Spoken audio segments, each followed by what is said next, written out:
ઉત્તર અને મધ્ય ગુજરાતમાં ભારે વરસાદની આગાહી. સતત વરસાદ વરસી શકે છે તે પ્રકારની હવામાન વિભાગની આગાહી. ઉત્તર ગુજરાત અને મધ્ય ગુજરાતમાં આગાહી.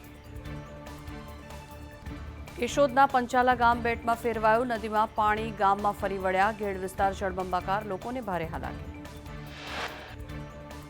બનાસકાંઠામાં ડીસા અને થરાદ હાઈવે પર ભરાયા પાણી. લાખણી નજીક હાઈવે પર પાણી ભરાઈ જતા માર્ગ બંધ થયા. હાઈવે પર નદીઓ પર રસ્તાઓ પર પાણી વહેતા થયા. પોરબંદર જિલ્લાના મંડેર ગામે જળબંબાકાર. 20 નીલગાય પોતાનો બચાવ કરતા નજરે પડી. ભારે વરસાદને કારણે નીલગાય પાણીમાં ગરકાવ.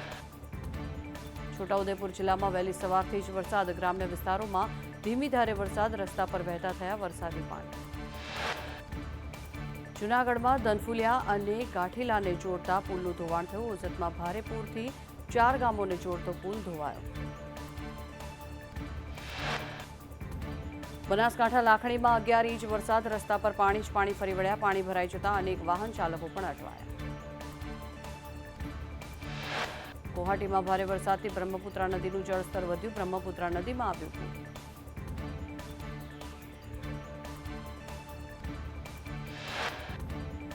ઉત્તર પ્રદેશના હાથરસમાં સત્સંગ દરમિયાન નાસભાગ મચી ગઈ. 116 જેટલા લોકોના કરુણ મોત થયા. સત્સંગ બાદ ભોલે બાબાની કાર નીકળી અને લોકો પગે લાગવા દોડ્યા. નારાયણ સાકર હરી ઉર્ફે ભોલે બાબા હાલ અંડરગ્રાઉન્ડ. પોલીસે ભોલે બાબાના શોધવા માટે સર્ચ ઓપરેશન હાથ ધર્યું. હવે હિન્દુ સમાજે વિચારવું પડશે. હિન્દુઓ વિરુદ્ધ દેશમાં ષડયંત્ર છે. વડાપ્રધાન નરેન્દ્ર મોદીના રાહુલ ગાંધી પર પ્રહાર.